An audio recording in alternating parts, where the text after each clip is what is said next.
Assalamualaikum warahmatullahi wabarakatuh. Waalaikumsalam. Selamat sore dan selamat datang di Asogi seri ke-39. Apa saja kutanya Himpunan Onkologi Ginekologi Indonesia. Nah, Asogi merupakan webinar online series yang diselenggarakan oleh Hogi dan menjadi wadah diskusi seputar permasalahan dan kasus terkait onkologi ginekologi. Dan alhamdulillah seperti biasa sore hari ini saya Dr. Hoirunisa akan memandu acara Asogi sore hari ini.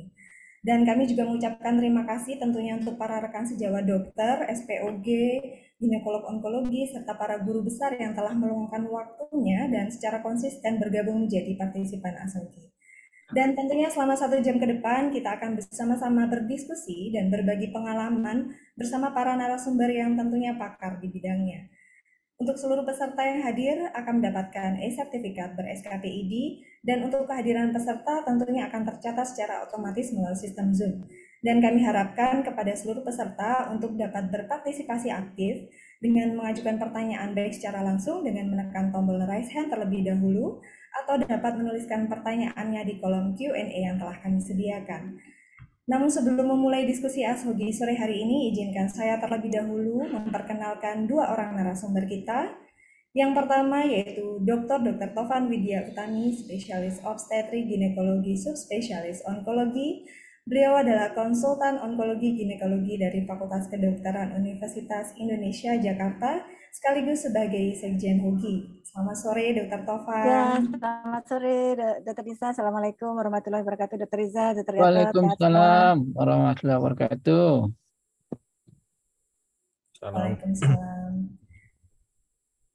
Dan narasumber kita yang kedua yaitu Dr. Gatot Nyarumenteng, spesialis obstetri ginekologi subspesialis onkologi magister kesehatan. Beliau adalah konsultan onkologi ginekologi dari Fakultas Kedokteran Universitas Padjadjaran Bandung. Selamat sore, Dokter. Selamat sore semuanya. Selamat sore. Mas Gatot. Untuk moderator kita sore hari ini yaitu Dr. Rizal Sanif, spesialis obstetri ginekologi spesialis onkologi. Beliau adalah konsultan onkologi ginekologi dari Universitas Sriwijaya Palembang. Selamat sore, Dokter. Salam sehat. Salam sehat, Dok. Dan sore ini tema yang akan kita diskusikan adalah mengenai terapi eksisi dan follow up pada lesi prakanker serviks. Rasanya topik ini mungkin sangat menarik dan tentunya penting bagi kita dalam praktek sehari-hari sebagai SPOG, terutama dalam menghadapi pasien dengan lesi prakanker. Namun sebelum kita memulai diskusi, kami akan mengundang Sekjen Hogi untuk memberikan sambutan sekaligus membuka acara Ashogi sore hari ini. Kepada Dr. Tovan Widya Utami, spesialis obstetrik ginekologi subspesialis onkologi, kami persilahkan. Ya, baik. Terima kasih Dr. Nisa, ini adik saya yang selalu konsisten. Bismillahirrahmanirrahim. Assalamualaikum warahmatullahi wabarakatuh. Waalaikumsalam warahmatullahi wabarakatuh. Ya, izinkan saya dalam hal ini Dr. Rizal, Dr. Gatot mewakili Bapak Ketua kita, Ketua Umum Dr. Wahmana Askandar, yang sore hari ini memang sedang flight ke Belanda. Mudah-mudahan selalu dalam lindungan Allah Subhanahu wa taala ya. Alhamdulillahirabbil alamin, senantiasa kita panjatkan kehadirat Allah Subhanahu wa taala yang senantiasa luar biasa memberikan nikmat sampai hari ini, bahwa kita diberikan nikmat sehat, nikmat iman maupun nikmat dalam berkarya begitu ya. Jadi mungkin saya tidak berpanjang lebar dalam hal ini. Alhamdulillah terima kasih banyak atas partisipasi dari teman-teman sejawat semua, baik SPOG maupun dokter umum ataupun mungkin bidan ya, yang bergabung dalam acara Ashogi sejak bulan Desember tahun 2021 yang lalu. Jadi alhamdulillah kita sempat ini laporan juga kepada Dr. Rizal, Dr. Gatot dan Profesor Dokter semua, bahwa sampai saat ini alhamdulillah kita sampai mencapai pernah menembus angka 700 partisipan ya. Namun memang peserta yang join pada sesungguhnya pelaksanaannya tidak sampai demikian 700 ya. Jadi alhamdulillah itu menandakan bahwa Ashogi sudah sampai pada luar biasa ya, diseminasi kepada teman-teman sejawat semuanya. Nah, dalam sore hari ini kita sudah sampai pada seri ke-39 yaitu terapi eksisi dan follow up lesi prakanker serviks. Jadi di sini sudah dihadirkan ya, terus ya kebetulan saya juga dihadirkan sebagai narasumber, Dr. Gatot juga ahlinya, pakarnya juga Dr. Rizal. Nanti kita akan bersama-sama diskusi bagaimana sih target kita menuju eliminasi kanker serviks yang anjurkan atau direkomendasikan WHO di tahun 2030 yaitu 90-70-90, bahwa dalam hal ini kita berbicara tentang secondary prevention. Jadi bagaimana kita bisa mengejar angka screen and treat kita untuk mencapai eliminasi kanker serviks di Indonesia. Saya rasa tidak berlama-lama, mungkin nanti teman-teman bisa mendiskusikan bagaimana terapi eksisi sesungguhnya, karena ini adalah masuk dalam kompetensi kurikulum teman-teman SPOG di SP1, dan bagaimana cara kita melakukan follow up, dan bagaimana kita bisa mengetahui keberhasilan atau kesuksesan efikasi dari terapi yang kita berikan untuk mencegah satu kanker invasif di kemudian hari. Demikian, saya rasa tidak berpanjang lebar. Terima kasih banyak sekali lagi kepada Bapak Ketua Umum, ya, Dr. Brahmana senantiasa konsisten mengarahkan, juga kepada kru di balik layar ini, Dr. Birama, ya, Mbak Lucy, Dr. Nisa tentunya, ya, juga kepada Prof. Anjono dan Dr. Gatot selaku Ketua Hogi sebelumnya dan Sekjen sebelumnya. Tidak berlama-lama, terima kasih. Mohon maaf atas hal yang kurang berkenan. Kami tetap menantikan apapun asupan positif terhadap perbaikan acara ASHOGI ini di kemudian hari. Demikian yang saya bisa sampaikan. Wassalamualaikum warahmatullahi wabarakatuh. Saya kembalikan kepada Dr. Nisa. Terima kasih banyak dokter atas sambutannya, sekaligus membuka acara diskusi ASHOGI sore hari ini. Baiklah, selanjutnya kita akan memulai diskusi yang akan langsung dipandu oleh moderator kita sore ini kepada Dr. Rizal Sanif Umar, spesialis obstetrik ginekologi, subspesialis onkologi. Kami persilakan. Baik, terima kasih Dr. Hairunisa SPOG. Atas kesempatan ini saya dimandatkan ini sebagai moderator, ya. Pada ASHOGI yang ke-39, ya. Alhamdulillah sudah tembus hampir 40, ya. Pada hari ini kita akan membahas seperti Bu Sekjen tadi mengatakan bahwa bagaimana kita melakukan eliminasi kanker serviks ini, ya. Tentunya teman-teman sejawat sekalian, saya ucapkan terima kasih yang sudah hadir pada hari ini, ya. Mungkin ada guru besar yang hadir atau para senior, ya. SPOG mungkin bidan juga hadir di sini, ya. Nah, pada hari ini kita akan membahas, ya, bagaimana kita melakukan terapi eksisi dan follow up lesi prakanker serviks. Kita tahu bahwa dengan kita melakukan screening, ya, baik dengan IPA maupun dengan metode yang lain, kita akan kemungkinan akan menemukan lesi prakanker ini. Terus mau diapain kalau tidak ketemu lesi prakanker, ya? Untuk itu kita ada dua narasumber yang akan memberikan kita ilmunya, ya, berbagi pengalaman, ya. Makasih kepada Dr. Topan Widya Utami, spesialis obstetrik ginekologi, subspesialis onkologi, yang sekaligus juga Sekjen Hogi, ya, dari FKUI. Kemudian yang kedua, teman kita Dr. Gatot Nyarumenteng, SPOG Sub Onkologi MKes dari FK Pajajaran Bandung. Nah, untuk itu pertama kami persilakan Dr. Topan untuk memberikan materinya. Silakan. Ya. Terima kasih Dr. Rizal. Jadi memang pada kesempatan kali ini saya memberikan introduksi sedikit, ya, bahwa kita ini ngapain sih kita betul-betul concern dengan masalah ini, karena kita juara terus Dr. Rizal, ya, Dr. Gatot, juara kanker serviks di Asia Tenggara, juara 1 insiden dan juara 2 mortalitas. Ya, kita pengen juara-juara yang positif saja. Jadi izinkan Dr. Rizal, mungkin Dr. Gatot mendahului, ya, untuk paparannya, karena beliau akan memaparkan tentang terapi eksisi dulu, nanti kemudian saya tentang follow up-nya. Demikian, silakan Dr. Gatot. Ya, silakan Dr. Bentar, ya, saya set sebentar, ya. Video share.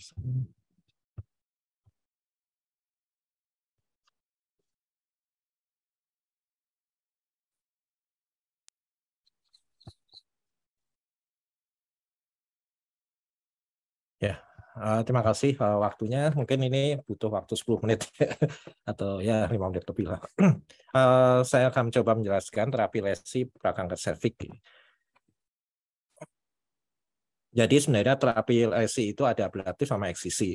Ya, kalau ablatif itu terdiri dari krioterapi, hot koagulasi, laser ablasi, dan TCA, ya, atau trichloroacetic acid.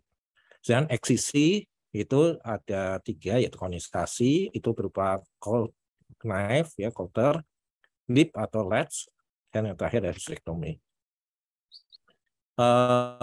Bagaimana kalau kita melakukan terapi ini? Yang penting terapi itu harus kelihatan, ya. Jadi kalau misalnya zona tomografinya kelihatan, ya, tipe 1, tipe 2, ya, kita boleh melakukan ablasi. Tapi kalau misalnya tidak terlihat, baru kita melakukan terapi eksisi. Jadi terapi eksisi itu mencapai ke bagian dalam ya. Nah, teknik ablasi itu apa aja? Yaitu seperti kita ketahui ada krioterapi dengan gas CO2 N2O, di mana bedanya kalau gas CO2 itu minusnya 60 derajat, N2O itu 90 derajat. Tapi itu sudah cukup ya, karena akan membekukan hingga 20 derajat minus sampai minus 30 derajat. Sehingga terjadi kristalisasi pada sel, kemudian selnya terlepas. Ini krioterapi, alat-alatnya mungkin kita sudah tahu semua, dilakukan sebanyak 2 kali ya. Jadi pertama kita freezing dulu 3 menit, kemudian thawing atau dicairkan selama 5 menit ya, didiamkan maksudnya, kemudian kita freeze lagi ya. Jadi sebanyak 2 kali, sehingga dengan 2 kali ini kemungkinan besar itu mencapai pada lesi yang high grade steel dengan kedalaman kedalaman 7 mm. Ini krioterapi ya, mungkin sebentar aja ya.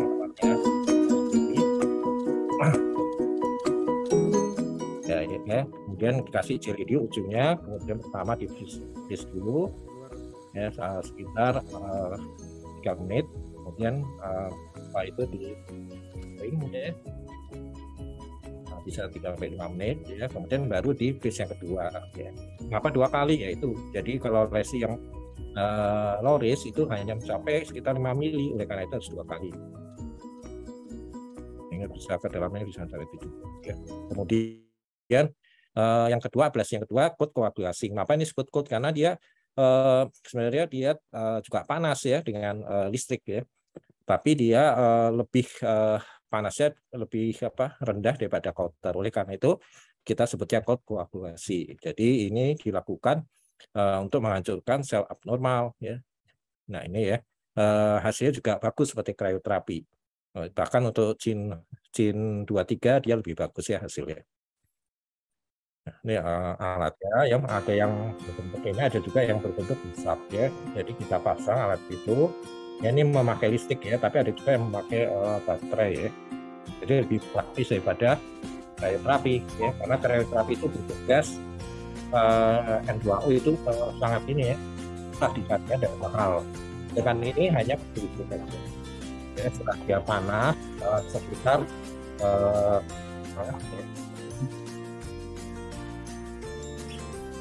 panaskan dulu, kita sampai panas, pasang dulu, nanti ditempel persis seperti kayu ya.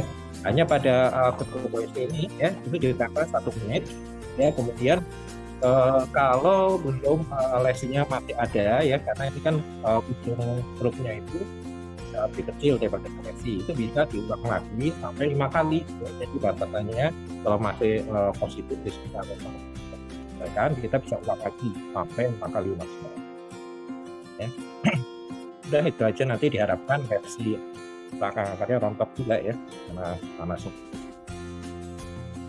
Ya, kemudian yang ini laser ablasi yang di kita memang tidak ada ya, saya ini aja ya, ini jadi laser itu ditembak di sini ya. Mungkin sebentar aja ya. Pertama kita anestesi dulu ya.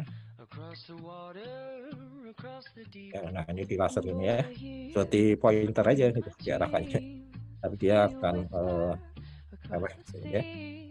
Itu semuanya sampai lesinya terkena semua ya. Nah, hasil akhirnya seperti ini ya. Ini sangat mahal alatnya, sehingga di Indonesia tidak ada, tapi kita harus tahu juga. Kemudian ini yang sedang dikembangkan oleh Hogi ya. Jadi TCA ini bisa menggantikan krioterapi ya. Caranya dengan ini saya pernah lihat di Tokopedia ya, dia dijual sekitar 80% ya, mungkin bisa dipakai alat cairan ini ya. Jadi paling bagus 85% ya.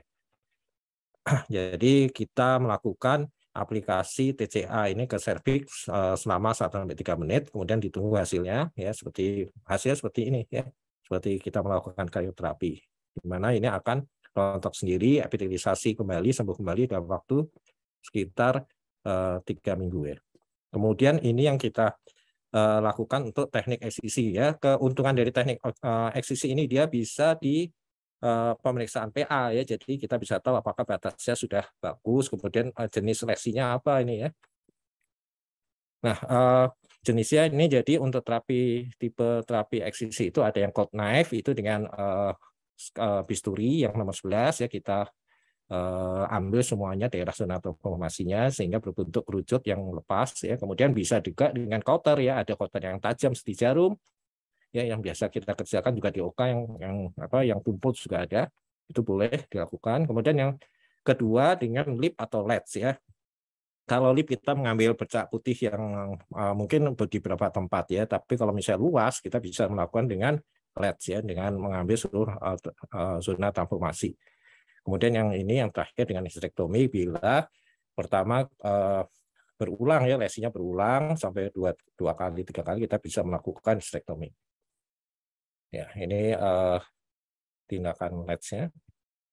Jadi untuk tindakan ini ya, pertama kita harus konseling dulu ya, keluarnya bagaimana, kemudian riwayat sebelumnya, kemudian persiapan alat ya. Alatnya ini memang sangat rumit ya, kolposkopi segala macam ya. Jadi ini ya, ada spekulum, ada tenakulum, ada loopnya ya, kemudian ada extended syringe ya, di mana supaya mempermudah kita menyuntiknya ya. Kemudian ada ball elektroda ya, akan swab. Kemudian cairannya apa saja, bisa cairan IVA test, kemudian ball, IVA ya, Google, kemudian yang terakhir ini bisa juga NaCl. Ya, kemudian setelah itu kita diagnostik posisi litotomi, jangan lupa kosongkan kandung kemih, kemudian dilakukan persiapan kolposkopi ya, dengan jarak sekitar 30 cm ya dari lensa objektif ke vagina itu, kemudian kita nilai dengan Google ya, karena luka lebih bertahan lama daripada itu ya. Tapi ini setelah nilai semua ya, kalau memang nggak positif kita baru melakukan tindakan ini. Nah, penyuntikan sedalam 1-2 mm saja ya, untuk ya di daerah jam 3 atau jam 9, lebih jangan terlalu dalam ya. Kemudian dipasang smoke evakuator, baru kita lakukan tindakan lip ya atau lens. Nah, ini dilakukan lens, jadi diambil semuanya daerah zona transformasi. Dan arahnya ingat ya, dari lateral kiri atau lateral kanan. Kalau dari bawah ke atas itu sebaiknya kita melakukan dari bawah ke atas, bukan dari atas ke bawah, karena nanti akan bagian posteriornya itu penuh dengan darah sehingga bisa berhenti ya. Kemudian kita lakukan kompulisasi ya dengan ball elektroda yang jadi sangat mudah dilakukan. Ya, ini bersama ya, satu saja. Ya ini ya, jadi bagaimana kalau perdarahan ya, untuk perdarahan sendiri sebenarnya ada beberapa cara kita bisa melakukan koagulasi dengan elektro, kemudian dengan ini Monsel ya, itu kita bisa buat di apotek larutannya, kemudian ditampon vagina ya, itu bisa kita tampon dulu selama 1 jam kalau nggak berdarah ya, kemudian kalau misalnya tetap berdarah terus bisa dilakukan penjahitan ya, penjahitan di jam 3 sama jam 3 sama jam 9 ya. Di sana ada arteri yang descendant, arteri descendant. Atau kalau tetap perdarahan juga kita bisa melakukan dengan TCA ya, TCA kita dep di sana ya, bisa juga dengan apotil ya kalau misalnya semuanya nggak ada. Tapi apotil sekarang sudah nggak dijual ya. Kemudian untuk konisasi sendiri itu indikasinya harus tahu ya, kalau misalnya ada endocervical kuretase yang positif, kemudian temuan kolposkopi tidak memuaskan karena dia tidak tampak ya SK-nya, kemudian adanya kanker ya yang mikroinvasi, atau pada pemeriksaan kolposkopi atau ingin mempertahankan kesuburan ya itu, kemudian bisa kita lakukan tindakan itu. Nah ini cold knife ya. Jadi kalau kita melakukan tindakan ini bisa di kamar operasi ya, dengan menyayat, sebelumnya kita yang sebelah kiri ini kita jahit jam 9 dan jam 3 untuk mengurangi perdarahan, kemudian dilakukan penyuntikan dengan lidocain ya, dan baru kita lakukan irisan ya dengan arahnya terpucut ya. Kalau lebih aman lagi, kita bagian ostium ini kita pasang busi ya, atau ya busi ya, karena patokannya di sana nanti, ujung dari busuri ini kita mengenai busi. Ya. Kemudian setelah itu dilakukan penjahitan ya. Yang sebelah kanan ini kita memakai alat cotter ya, jadi conversation cotter. Setelah itu, setelah terlepas jaringannya ditandain ya. Sebelumnya kita atasin dulu perdarahan ya. Untuk mengatasi perdarahan itu bisa dengan desal Sundov ya. Sundov itu jadi bagian endocervix masuk ke dalam endocervix, hanya kelemahannya untuk tindakan vaksin selanjutnya itu bisa negatif palsu ya, karena tertutup endocervix. Oleh karena itu dianjurkan sekarang hanya dilakukan proper aja ya, lebih bagus hasilnya. Kalau bisa monitor selanjutnya kita bisa tahu seperti gambar kanan ini ya kita bawah. Ya, kemudian jangan lupa ya setelah melakukan penginisiasi kasih tanda di jam 12 ya. Kenapa di jam 12? Karena nanti kita bisa mengasih tahu ya ke bagian PA bahwa yang positif di jam 3, jam 9 nanti akan dicari bagian oleh PA. Ini penginisiasi dengan token yang berbentuk G3 ya. Ya, ini dijual di kita juga alatnya. Ya. Nah, itu aja mungkin penjelasan dari terapi ablasi dan eksisi. Terima kasih. Terima kasih Dr. Gatot sudah menjelaskan dengan baik ya, baik dengan visualnya sangat bagus gambarnya ya. Mudah-mudahan teman-teman nanti ada yang mau berdiskusi atau menanyakan, nanti kami silakan. Lanjutnya silakan Dr. Topan. Ya, baik. Terima kasih banyak Dr. Rizal. Ini luar biasa Dr. Gatot ya. Terima kasih.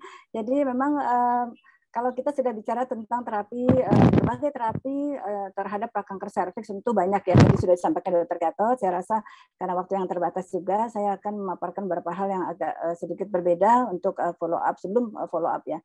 Jadi ini adalah outline yang saya akan sampaikan ya, mudah-mudahan dalam 7 menit ke depan. Yaitu yang pertama adalah bagaimana kita memahami apa sih sesungguhnya, apa sih pentingnya kita bicarakan ini ya, mundur sedikit ya, latar belakang konsep dasar, kemudian prinsip terapi dan contoh kasus yang mungkin ada 2 kasus yang akan saya paparkan, kemudian follow up seperti apa dan apa yang kita bisa bawa pulang ya secara pesan kepada teman-teman di sekitar kita ya. Nah, ini secara latar belakang dan konsep dasar kita tahu bahwa kalau kita melihat dari apa yang disampaikan oleh WHO untuk mencapai eliminasi di tahun 2030 kanker serviks ini, ternyata memang sebenarnya kanker serviks ini sangat bisa disembuhkan ya. Jadi satu-satunya kanker yang terkait dengan sangat dapat dicegah dan sangat bisa disembuhkan. Kalau misalkan kita tidak melakukan triple intervention, maka di tahun 2030 dikhawatirkan akan terjadi peningkatan kematian sampai lebih dari 50%. Nah, ini pentingnya bahwa apa sih yang dimaksud dengan eliminasi? Jadi sebenarnya konsep yang lebih tepat adalah eliminasi dibandingkan eradikasi ya. Jadi kalau misalkan kita bicara eradikasi pada kanker serviks, tentu kelihatannya impossible ya, karena tidak mungkin sampai angka zero. Jadi memang eliminasi yang lebih tepat yaitu di mana pada satu kondisi kurang dari 4 kasus per 100.000 perempuan ya. Jadi di sini dikatakan bahwa manajemen dari prekancer serviks ini adalah merupakan suatu kunci di mana kita bisa mencapai suatu eliminasi kanker serviks. Ini tidak akan saya ulang ya, target kita adalah 90, 70, 90 ya. Kemudian yang kita bisa lihat di sini adalah screen and treat adalah dalam rangka secondary prevention ya.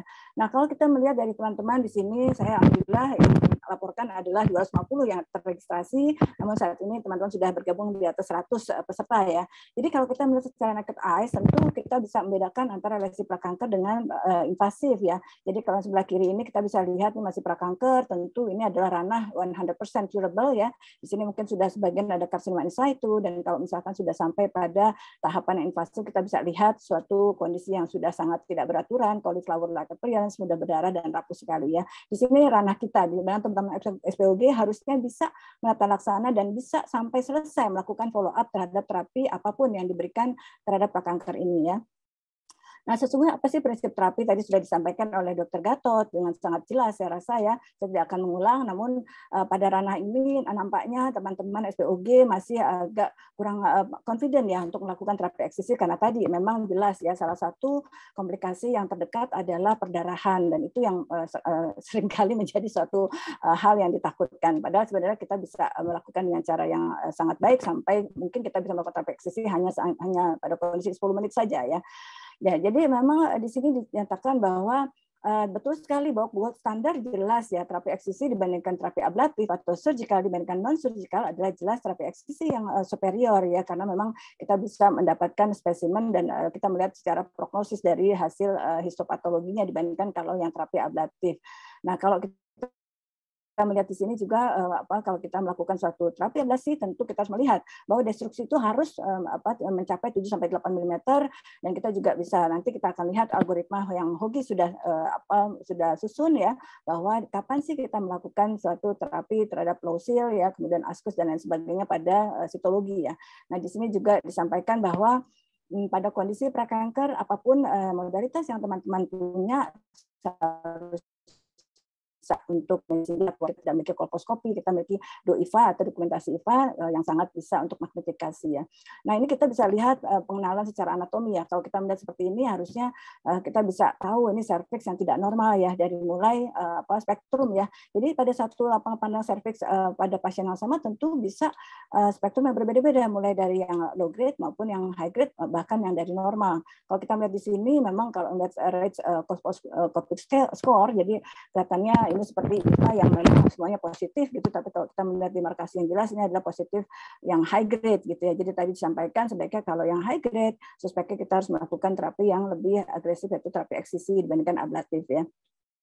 Ini adalah kasus yang pertama, ini kasus pribadi. Ini saya hanya menunjukkan bahwa meskipun kita sudah melakukan co-testing, combined testing yaitu LBC ya, dengan sitologi yang lebih canggih ya, dengan HPV yang ternyata memang ini 18 dan pada LBC-nya low seal ternyata bisa tertangkap suatu kondisi yang IVA positif dan ternyata histopatologinya adalah high grade ya. Kita bisa lihat di sini nyonya 45 tahun dengan keluhan memang vaginal discharge ya, kemudian dengan hasil co-testingnya adalah HPV 18. HPV 18 harus selalu kita menjadikan highlight yang luar biasa agresif, walaupun pada kondisi LBC yang negatif pun kita harus melakukan betul-betul eksplorasi yang sangat detail ya. Nah ini tampakan dari inspekulonya bahwa memang kita bisa lihat di sini adalah suatu infeksi candidiasis dengan bakteri vaginosis. Waktu itu saya obati dulu ya, saya bersihkan waktu itu, kemudian dilakukan pemberian antibiotik selama 1 minggu. Kita minta untuk follow up 1 minggu kemudian. Ini tampak waktu 1 minggu kemudian ya. Kita bisa lihat waktu itu saya lakukan IVA ya, jadi memang jangan selalu terpaku misalkan low grade ya pada sitologi LBC sekalipun kita harus melihat lesinya ya. Jadi pada waktu itu hasil IVA-nya seperti ini, kemudian kita bisa lihat hasilnya ya. Ini ada, kalau kita lihat di sini ada beberapa yang memang IVA positif yang false positif, yaitu di daerah yang metaplasia squamosa gitu ya. Nah, bagaimana kemudian kita bisa melihat manajemennya? Waktu itu saya lihat secara Schiller test hasilnya seperti ini ya. Jadi kalau melihat hasilnya seperti ini sudah terlihat warna kuning mustard ya, warna kuning kemasan itu adalah area yang tidak uptake glikogen, artinya itu adalah bagian yang abnormal ya. Waktu itu saya lakukan terapi eksisi, kebetulan ini terapi eksisinya agak lumayan berdarah-darah ya seperti ini. Ya jadi emang hindari jam 3 dan jam 9 Dr. Gatot ya, itu kalau terlalu lateral kita bisa mendapatkan perdarahan yang lumayan merepotkan ya. Jadi waktu itu hasil HPA-nya adalah high grade ya. Nah, bagaimana terapi follow up yang berikutnya kita bahas di belakang ya. Ini ada pasien yang pasien kedua, ini 38 tahun, ini mohon maaf agak buru-buru nih karena 5 menit seharusnya ya Dr. Gatot ya. Kita emang biasa kalau dosen itu pengennya panjang. Ya, jadi ini nyonya 38 tahun dengan hasil co-testing juga ya. Jadi LBC-nya bahkan askus ya dengan HP 16 ya. Jadi ini postcoital spotting dengan vaginal discharge ya. Nah, gambarnya seperti ini ya. Sepertinya kayak tidak ada apa-apa gitu kan. Kemudian kita lakukan IVA, saya lakukan waktu itu Schiller juga, Vila ya. Kemudian saya lakukan eksisi juga, ini adalah hasil eksisi bersih, alhamdulillah cuma 15 menit ya, dan hasilnya juga high grade ya. Ini menandakan bahwa pada LBC yang askus sekalipun dan low seal tadi pasien yang pertama ya, dengan HPV 16-18 harus hati-hati karena ternyata histopatologinya adalah high grade ya. Nah ini bagaimana kita bisa lihat, ini tadi sudah disampaikan Dr. Gatot, saya rasa tipe transformation zone dan tipe eksisnya juga ini juga sudah sama ya. Jadi kalau dilihat follow up-nya seperti ini. Nah tadi disampaikan terapi adalah krioterapi sebagai salah satu terapi ablatif ya. Kalau kita lihat ujung-ujungnya krioterapi itu adalah mendapatkan suatu bola es seperti ini ya, ice ball ya. Ice ball itu kalau misalkan kita bisa lihat berhasil apa enggak sih krioterapi yang kita lakukan dengan melihat ice ball-nya. Kalau ice ball-nya ternyata tipis-tipis berarti kita kurang berhasil tuh. Mungkin suhunya nggak nyampe minus 80 derajat ya. Pada N2O bisa sampai minus 80 atau minus 60 lah. Ya, tapi kalau misalkan pada CO2 biasanya cuma sampai minus 20 sampai minus 40. Nah, ini nanti bagaimana kita kita melakukan follow up-nya. Nah ini pada TCA, pada kondisi pasca TCA biasa kita melihat warna putih seperti ini, jadi kayak di cat warna putih gitu ya, itu akan melakukan suatu denaturasi protein ya. Nah kalau kita lihat perbedaan antara terapi yang eksisi dan non eksisi atau surgical dan non surgical memang berbeda ya. Jadi kalau pada krioterapi ini prinsipnya ya, krioterapi kita membentuk suatu bola es ya, dengan suhu yang hangat dari seorang manusia ya pasti es itu akan mencair dan menimbulkan suatu discharge ya, cairan. Maka yang terjadi adalah setelah itu keluarnya cairan yang warnanya mungkin bening-bening keping-pingan karena ada masih vaskuler darah di situ. Cold coagulation sama karena tadi 100 sampai 120 derajat Celcius dengan lab sudah hampir sama. Jadi yang keluar adalah cairan-cairan yang mungkin agak kemerahan ya, tergantung pada tindakannya gitu ya. Nah ini beberapa indikasi saya tidak akan bahas lagi, ini juga sama ya. Tapi yang penting adalah tadi yang disampaikan Dr. Gatot bahwa pada lip atau LADS memang kita lakukan biasanya di outpatient, ambulatori atau di poli ya. Jadi dengan anestesi lokal ya, pada kondisi apapun kita bisa lakukan. Tapi memang ada beberapa kondisi yang ternyata lesi itu sampai luas sekali dan bahkan juga menyulitkan exposure dan juga mungkin pasien sangat tidak kooperatif atau obesity yang luar biasa itu bisa juga kita pertimbangkan pada sedasi, narkose ya. Nah ini beberapa tindakan, saya tidak akan mengulang lagi, ini tipe 1 eksisi, kemudian ini juga tipe 1 eksisi ya, hasilnya seperti ini, tipe 2 eksisi seperti ini ya. Nah nanti yang terakhir adalah follow up ya, saya tidak akan bahas ya, ini cuma sekedar mengulang saja.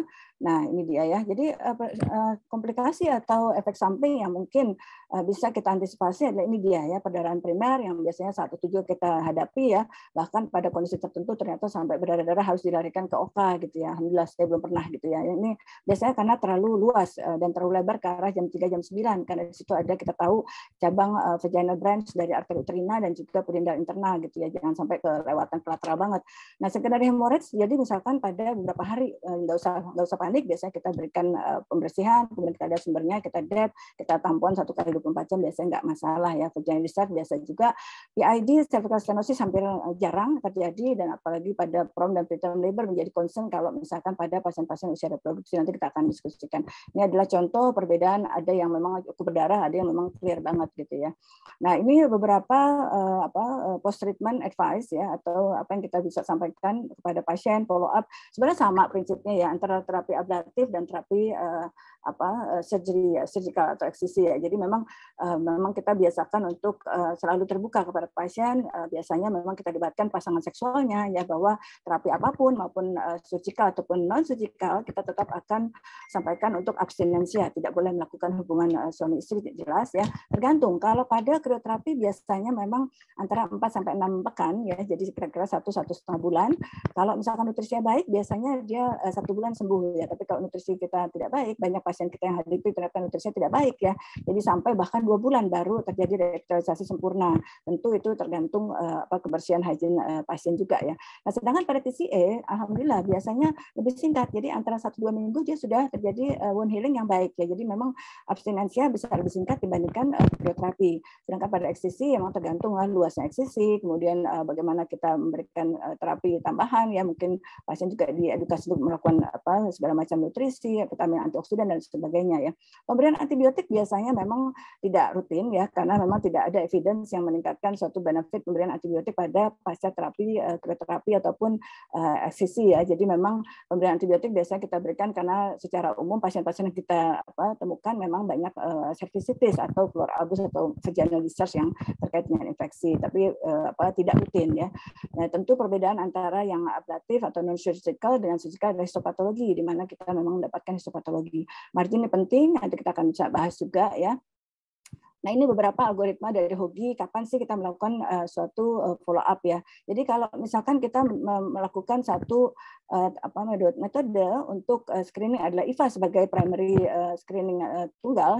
Jadi kalau pada positif memang tergantung apa terapinya. Jadi biasanya follow up ini tergantung pada pada temuan saat itu ya. Misalkan memang di FKTP ataupun di SPOG, memang kalau TCA krioterapi di FKTP, kalau di SPOG biasanya di rumah sakit. Nah, kapan kita melakukan follow up untuk melihat keberhasilan kita? Biasanya Untuk terapi apapun kita minta jangka pendek untuk melihat efek sampingnya secara short term ya. Jadi kira-kira 1 bulanan pasca terapi kita lihat, kemudian biasanya 4-6 bulan kita lakukan screening ulang ya. Jadi bukan screening ulang, jadi artinya lakukan metode pemeriksaan ulangan. Misalkan kalau IVA ya IVA ulang, apakah masih ada lesi, atau misalkan sitologi ya sitologi ulang 4-6 bulan kemudian.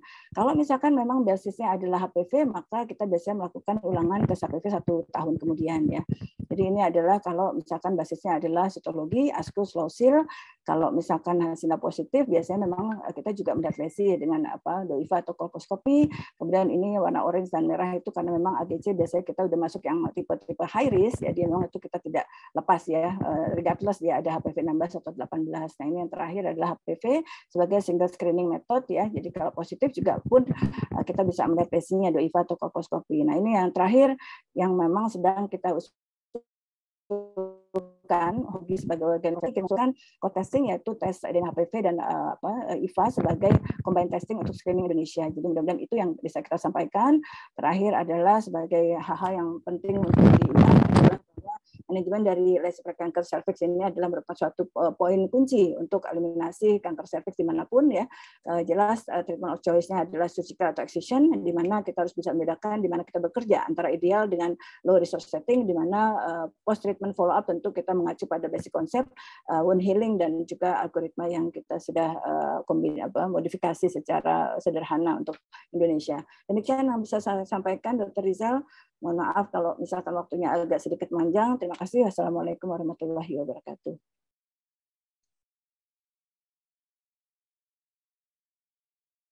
Masih di mute, Dok. Masih mute, Dokter.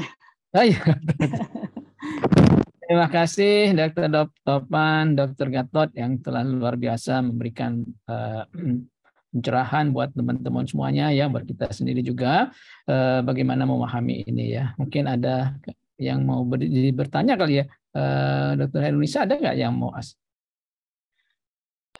Sementara ini belum ada yang masuk, Dokter. Baik. Kalau gitu kita diskusi saja ya, mungkin Dr. Gatot ya. Dr. Gatot tadi sudah banyak menjelaskan tentang ya ablasi atau eksisi ya. Tentunya kalau ablasi masih memungkinkan untuk dilakukan di layanan primer ya, seperti dokter umum itu ya.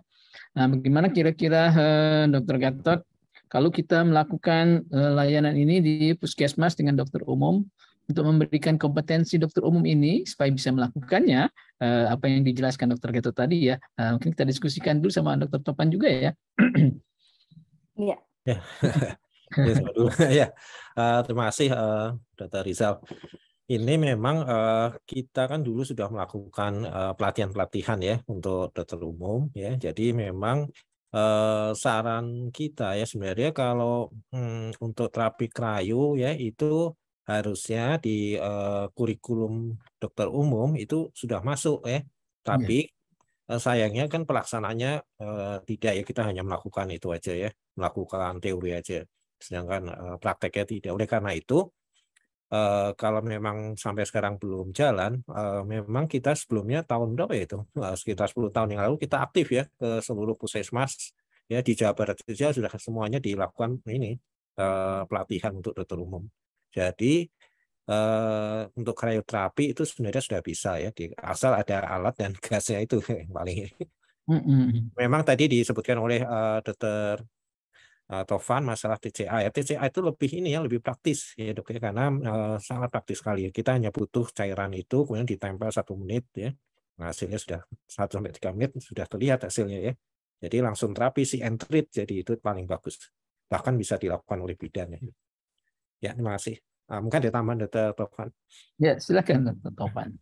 Ya, terima kasih. Yang disampaikan Dr. Gatot tadi sudah sangat jelas ya rasa Dr. Rizal. Jadi memang terkait dengan krioterapi ini memang betul ya. Ini sudah menjadi satu agenda dari organisasi profesi kita bahwa sebenarnya krioterapi ini settingnya kan low resource ya, jadi nggak ada tuh di Amerika pakai krioterapi gitu. Memang ini adalah settingnya adalah low resource di mana negara-negara low income atau low middle income. Tapi ternyata pelaksanaan di Indonesia juga menjadi kendala, di mana ternyata dari laporan Kementerian Kesehatan yang baru pekan lalu ya dikatakan bahwa cakupan krioterapi kita hanya sekitar 24,7%.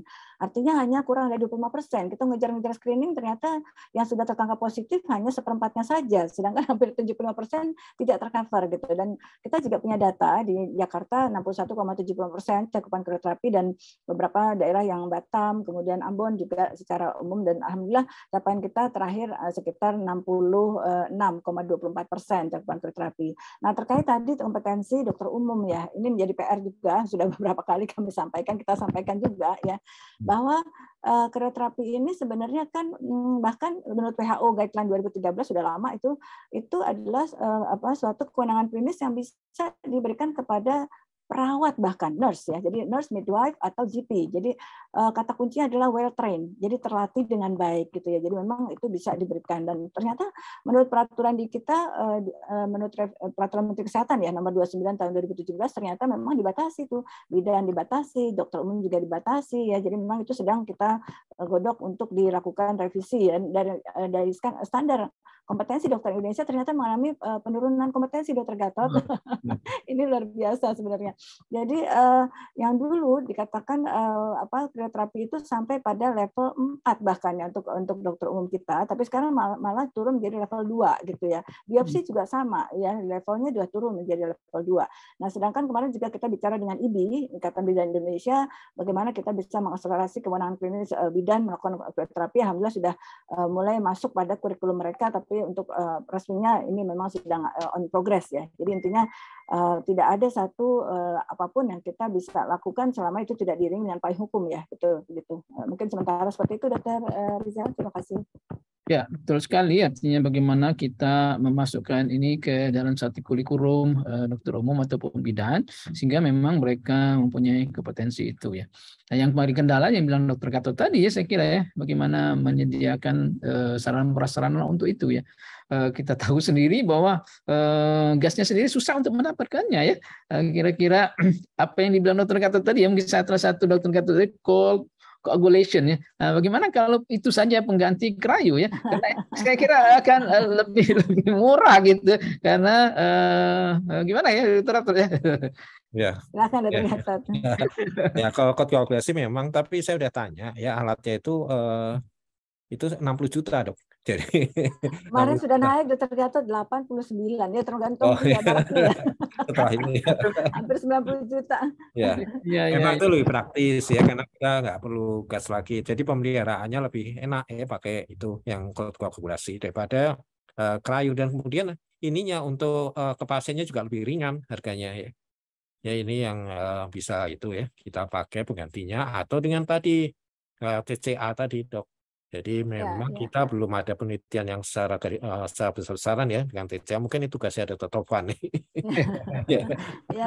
Ya menarik sekali Dokter Gatot. Jadi izin ini karena belum ada pertanyaan ya. Jadi memang tentang TCA ini menarik sekali ya.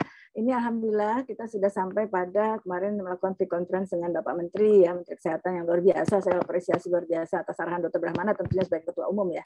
Jadi TCA ini memang menjadi solusi di mana keterbatasan krioterapi kita, gas tidak bisa ditransport lewat udara ya, kemudian segala macam lah ya, kewenangan klinis ya, tadinya dokternya udah kompeten ternyata pindah atau menjadi PPDS ya, akhirnya bidan nggak berani gitu, banyak sekali ya. Bahkan dalam satu daerah tuh sudah punya krioterapi itu sampai 6 tahun dari pakai itu krioterapinya ya, itu kendala. Jadi TCA ini memang secara studi evidence ya yang ada di internasional sebenarnya sudah cukup banyak ya, Dokter Gatot sama Dokter Rizal, bahkan sudah dilakukan di negara maju, namun mereka tidak melakukannya untuk precancer relation circle karena mereka eksisi tetap ya untuk gold standarnya.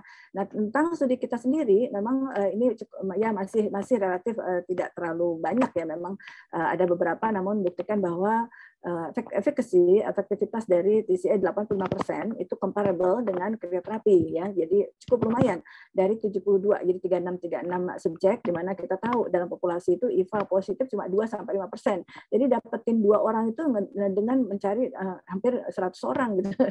Lumayan kan ya. Jadi memang tidak membutuhkan apa-apa. Jadi hanya cairan yang memang ini kita memang minta untuk payung hukum kepada Bapak Menteri bagaimana kita melakukan akselerasi pelaksanaan uji coba TCA di 34 provinsi tanpa melalui suatu prosedur panjang dalam legasi melakukan satu pemasukan obat untuk manusia di BPOM gitu ya. Jadi memang ini dalam rangka program, tidak sampai progres yang panjang itu. Nanti ini sedang bergerak ya, Dr. Gatot, Dr. Rizal.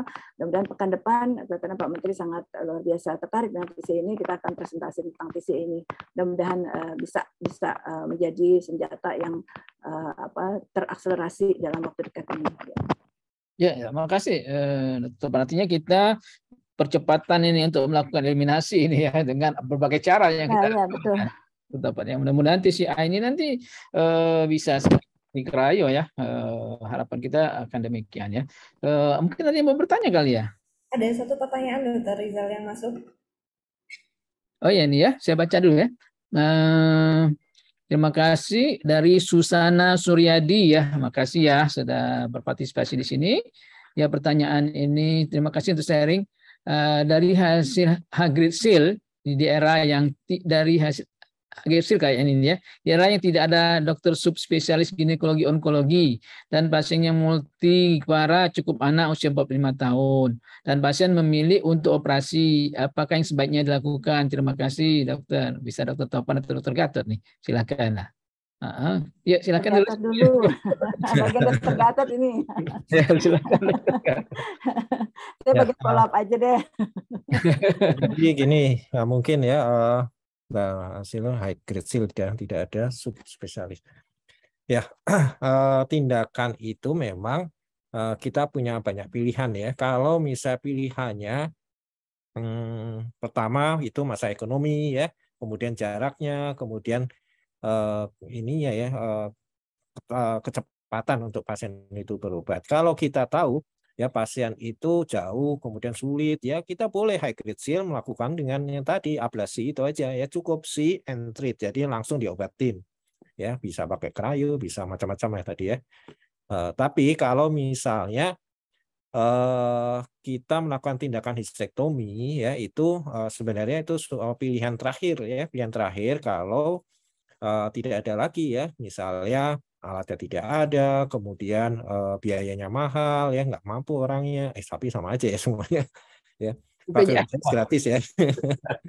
Ya, kemudian nah itu kita bisa melakukan histektomi ya, tapi sebenarnya untuk histektomi sendiri itu kalau ya itu indikasinya kalau kita melakukan tindakan dengan yang tadi eksisi lama ablasi itu berulang ya, kita bisa sampai 2 kali masih positif juga ya, di follow up 6 bulan, kemudian kita periksa positif, kita ulangi lagi ya, tetap positif juga ya, baru kita melakukan bisa kondensasi juga. Kalau misalnya nggak berani ya, kita belum pengalaman, terpaksa kita lakukan histektomi ya, itu tindakannya ya. Terima kasih Dr. Gatot. Artinya Hagrid Seal ini kan kompetensinya SPOG toh. Artinya dia seharusnya bisa menata laksanaannya ya. Tidak perlu nunggu onkolog di sana kan. Oke, ini Dr. Gatot ya. Silakan yang SPOG yang mengerjakannya di situ ya. Oke, Dr. Topan ada yang mau ditambahkan? Ya, terima kasih. Saya rasa sudah jelas ya, sangat jelas apa yang disampaikan Dr. Gatot. Jadi kalau kita lihat dari beberapa faktor yang menentukan dia apakah risk suatu hasil screening itu, kalau high seal saja tanpa ada hasil HPV itu sudah dianggap sebagai high risk ya. Jadi memang kita terapinya gold standarnya adalah XCC ya. Tapi apa boleh buat kalau misalkan nggak ada ya TCA 85% kita bisa ulang ya. TCA kapan sih sebenarnya bisa diulang? Ya memang kalau lihat dari epitelisasi atau wound healing dari TCA itu bisa 1-2 minggu. Jadi sebenarnya 1 minggu aja kita bisa ulang gitu ya. Tadi sampaikan Dr. Gatot, ditempelkan selama 1 menit, bahkan bisa ditambah sampai 2 menit gitu. Hati-hati jangan mengenakan mukosa vagina sekitarnya, itu bisa terasa pedih ya buat pasien ya. Jadi cukup pada target yang lesinya saja. Nah, tentang krioterapi betul sekali. Kenapa kita mengajarkan untuk memberikan double freeze untuk semua lesi ya? Karena memang kalau krioterapi jelas itu adalah second line ya, bukan gold standard. Tapi daripada tidak diapa-apakan ya memang krioterapi dengan double freeze. Karena kita tidak pernah tahu apa yang ditemukan oleh teman-teman bidan GP di lapangan, apakah itu low grade atau high grade gitu. Jadi kita anggap semua high grade ya. Kalau kita bicara efekasi pada high grade, pada krioterapi itu hanya sekitar 70% maksimal ya. Jadi cuma sekitar 60-70%. Sedangkan yang pada krioterapi bisa sangat untuk bahkan suatu konversi HPV bisa sampai sekitar 87%. Jadi memang ini terobosan dari TCA yang memang kita anggap solusi ya untuk Indonesia karena krioterapi ini terbatas gitu ya. Jadi saya rasa kalau hysterectomy it's over treatment ya, Dr. Gatot ya. Kalau pada satu kondisi ternyata dia kanan kiri ada orang-orang yang mengompori itu menjadi masalah itu medical legal nantinya, jangan sampai seperti itu. Ya. Baik, terima kasih Dr. Topan, Dr. Gatot ya. Belum ada yang mau bertanya lagi nih ya, kita diskusi lagi saja ya. Mengenai follow up tadi ya, Dr. Topan ya. Tadi kasus Dr. Topan tadi bagus sekali ya. Low-grade askus ternyata hasilnya lebih tinggi dari yang kita duga semula ya. Kalau seperti itu ya bagaimana kita memfollow up pasien-pasien dengan yang HPV-nya positif ya. Ternyata dia tidak mau hilang-hilang nih. HPV-nya tetap aja ada, walaupun sudah kita treatment, dia tidak ada lagi askus, tidak ada lagi, dia tetap positif. Nah, bagaimana Dr. Topan? Iya, menarik sekali Dr. Riza. Mungkin Dr. Gatot bisa menambahkan ya. Jadi memang itu kenapa saya ajukan kasus itu kasus pribadi, betul-betul pasien private, dan memang betul-betul beliau terbuka ya suaminya. Ya mohon maaf ya, kita bicara perempuan semua berisiko ya. Jadi semua perempuan berisiko regardless bagaimana pasangan seksual behaviornya gitu ya. Tapi memang ini jelas multi partner seksual atau suaminya itu luar biasa ya. Jadi bolak-balik tuh Dr. Riza 16 pada individu yang sama. Jadi kapan sih kita tadi ya, kenapa sih saya memutuskan untuk agresif, even pada kondisi askus ya. Jadi LBC askus, HPV 16 tadi kasus yang kedua. Karena begini, kalau askus kita bicara kan itu banyak kondisi bisa menimbulkan askus ya, typical squamous cell undetermined significance ya. Jadi artinya inflamasi, infeksi bisa askus, diobatin infeksinya, askusnya sembuh gitu ya. Tapi HPV 16-18 ini nggak boleh hilang ya. Karena itu salah satu kalau kita baca di IARC tahun 2022 yang terbaru ya, itu adalah satu parameter ya, bahwa yang menunjukkan bahwa ini nggak boleh lepas, high risk ya. Jadi kalau misalkan disertai dengan HPV 16 atau 18 ya. Jadi memang kalau kita tahu clearance rate dari HPV itu adalah sekitar 77% pada tahun pertama. Jadi 77% bisa clearance ya. Sedangkan pada tahun kedua itu sekitar 91%. Artinya kalau kita menghadapi pasien dengan HPV non 16-18, memang nggak apa-apa, kita nggak usah terus jadi walaupun high risk misalkan tipe 39, 45, 52, 58 itu nggak masalah. Tapi kita bisa ulang 1 tahun kemudian, jangan terlalu dekat juga karena biasanya masih persisten kalau 6 bulan. Biasanya paling cepat 11 bulan, yaitu median time itu 11 bulan. Kalau pada tahun kedua itu 91%, artinya 9% masih persisten. Di mana kalau yang high risk terutama 16-18 itu membutuhkan 2 kali lipat waktu untuk terjadi clearance. Nah, jadi tadi menarik kenapa seperti itu ya, kita buktikan beberapa kasus yang walaupun ternyata LBC-nya askus atau LBC ternyata tertangkap high grade. Nah, kita tahu bahwa sitologi itu tetap sitologi gitu ya. Jadi kalau kita bandingkan dengan histopatologi, jelas gold standar histopatologi. Kalau kita lihat dari evidence, memang dari studi HTA dari Kementerian Kesehatan memang menyatakan bahwa yang paling sensitif adalah HPV DNA test. Yang paling spesifik itu memang kalau dari meta-analisis pap smear ya, walaupun memang kalau kita lihat buktinya DOIVA tuh lebih sensitif sebenarnya gitu ya. Jadi kalau kembali lagi pada tadi bahwa sitologi memiliki false negatif yang tinggi ya, Dr. Rizal. Jadi tadi LBC sama hasilnya askus dengan low seal terbukti bahwa high grade pada histopatologi itu membuktikan bahwa jangan bersandarkan pada sitologi gitu ya. Jadi memang saat ini kalau pasien-pasien yang terbatas secara budget, saya biasa melakukan HPV testnya saja, Dr. Rizal, kemudian melakukan IVA. Jadi yang saya lakukan combine testing, bukan IVA sebagai triase. Jadi HPV, DNA plus IVA. Tapi kalau dia punya dana yang sangat cukup, ya saya combine tiga-tiganya tuh. Saya lakukan IVA juga, tapi lakukan combine LBC plus HPV test dulu, kemudian saya lakukan IVA. Nanti kita combine ketiga tes tersebut. Jadi itu sangat luar biasa. Biasanya pasien nggak akan kecolongan. Ya. Jadi intinya false negatif dari pap smear adalah hampir 50% ya, 5-50%. Dan sejak tahun 2017 memang negara-negara maju juga sudah shifting away ya, jadi sudah menjauh dari pap smear sebagai program nasional mereka, jadi beralih kepada HPV test ya. Negara tetangga kita Thailand sudah mulai sejak tahun 2020 ya, jadi kita harus bergerak cepat untuk HPV DNA test plus IVA sebagai screening nasional kita. Ya demikian Dr. Riza. Nah, mungkin Dr. Gatot mau menambahkan. Mungkin mau ada yang ditambahkan Dr. Gatot? Ya, saya hanya menambahkan ini ya. Jadi di ISGP ya, American Society Colposcopy prosedur ya, SC-nya lagi apa itu satu. Nah itu itu yang terbaru mengatakan bahwa ya kalau kita menemukan, ini tambahan aja ya, menemukan lesi HPV ya, HPV yang low risk ya, atau bukan low risk, maksudnya HPV ya, high risk ya, dan atau diagnosa sampai CIN2 itu ya. Itu bisa ternyata di bawah umur 25 tahun itu hanya diobservasi. Ya, jadi kita nggak usah takut ya, karena imunitas masih tinggi ya wanita itu. Jadi kalau di bawah 25 tahun kita masih bisa observasi. Tapi kalau di atas itu ya harus dilakukan, apalagi yang high grade SIL ya, kita lakukan tindakan. Itu salah satu yang terbaru. Dan bagaimana sekarang ini ya, kapan kita melakukan tes itu ya, tes Pap-smear ya, mungkin ini lebih dominan ke Dr. Taufan ya, tapi bisa jelaskan bahwa sekarang ini ya ada perubahan. Yang dulu kita lakukan 21 tahun, sekarang 25 tahun ya, dengan pemeriksaan co-testing itu bisa 3 tahun sekali atau 5 tahun sekali bahkan ya. Tapi kalau kita hanya satu aja, Pap-smear atau HPV, kita bisa 3 tahun sekali ya. Itu yang paling penting. Kenapa kok di bawah 25 tahun nggak di ini? Karena ya daya tahannya masih kuat ya.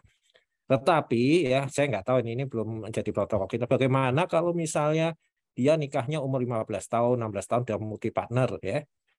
Ya, itu harus pengecualian ya. Jadi kita melakukannya itu seperti yang sebelumnya ya, protokol guideline dari ini ASCP itu didapat diulang maksudnya melakukan setelah dia itu ya, misalnya hubungan pertama ya, kita melakukan pemeriksaan screening itu 3 tahun ya sesudah campur itu ya. Misalnya kalau dia menikah ya di bawah 15 tahun, 16, 17 ya, takutnya ada masalah di sana. Itu aja tambahan saya. Terima kasih Dr. Gatot, Dr. Taufan. Ya. Sangat menarik ya. Kalau follow up tadi ya, Dr. Taufan sudah bagus sekali. Ya. Dia masih persisten ya. Nah, ternyata pasien kita, bagaimana dok kalau saya divaksin ya? Memungkinkan enggak saya diberikan vaksin ya? Padahal saya ini kan sudah positif, persisten gitu. Nah, itu banyak yang bertanya suka begitu. Ya. Silakan. Ya, ini ada yang bertanya paham semua atau memang bagaimana ya? Ya. Itu menarik sekali Dr. Riza. Jadi memang kalau berdasarkan guideline ya ECOG tahun 2017 itu sebenarnya sudah dinyatakan meskipun pada pasien dengan HPV DNA positif juga boleh diberikan vaksin ya. Namun memang kita sekali lagi nih, kita memiliki karakter pasien-pasien kita kan, maaf ya, kita tidak merendahkan, tapi nutrisinya kurang baik, imunitasnya kurang baik. Jadi sebaiknya memang kita selalu tailor made ya, personalized medicine ya. Jadi artinya kalau kita berhadapan pada populasi yang kurang meyakinkan ya, mendingan kita tunggu HPV clearance-nya dulu ya, karena HPV vaccination itu kan prophylactic vaccine, jadi bukan emergency. Jadi boleh ya sebaiknya kita imunitasnya dinaikkan, tidak memberikan obat antiviral ya. Jangan sampai juga ya. Jadi ditunggu sampai clearance, kemudian kalau sudah clearance bisa diberikan vaksinasi. Nah, mungkin sedikit tambahan tadi kepada yang disampaikan Dr. Gatot, betul sekali. Bahkan HPV DNA test itu sebenarnya diindikasikan pada populasi perempuan di atas 30 tahun ya, karena memang di bawah 30 tahun tadi peaknya, puncaknya HPV itu di negara-negara maju memang banyak seksual aktif di usia-usia early, mereka memang 25-30 tahun, bahkan itu bisa menimbulkan anxiety ya, kecemasan ya, dibandingkan clinical consequences gitu ya. Jadi memang itu. Tapi memang pada guideline WHO juga yang tahun 2021 jelas bahwa itu tidak diberlakukan pada populasi high risk ya, Dr. Gatot ya. Jadi pada HIV pasien itu di atas 25 tahun dilakukan pemeriksaan. Jadi HPV test pada HIV patient ya, pasien-pasien dengan HIV gitu ya, HIV. Nah, demikian juga sama tadi, betul. Jadi Indonesia ini memiliki data ternyata 1 di antara 9 perempuan kita menikah di bawah usia 18 tahun gitu ya.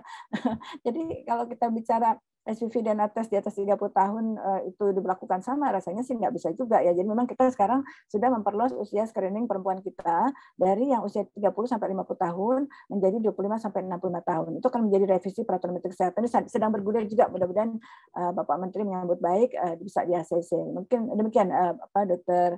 Riza. Tapi intinya kalau kita mendapatkan FVV positif, apapun ya, kecuali kalau misalkan FVV 16-18 itu harus kita betul-betul detail exactly apakah ada lesi atau tidak. Kalau tidak ada lesi, memang boleh ya kita melakukan suatu konservatif 1 tahun kita lihat, tapi sebaiknya kalau 16-18 kita harus kejar. Jadi intinya boleh diberikan vaksin pada kondisi yang positif pun, tapi sebaiknya memang kita tunggu clearance.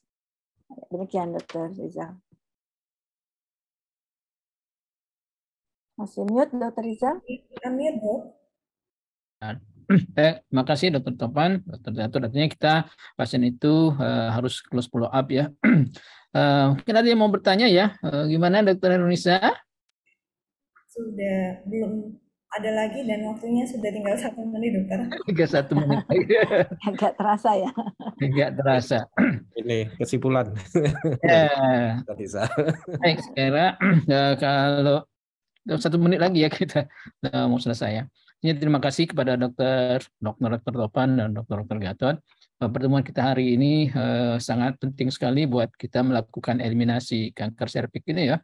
Dengan kita bisa melakukan screening, tentunya kita akan mendapat diagnostik ya.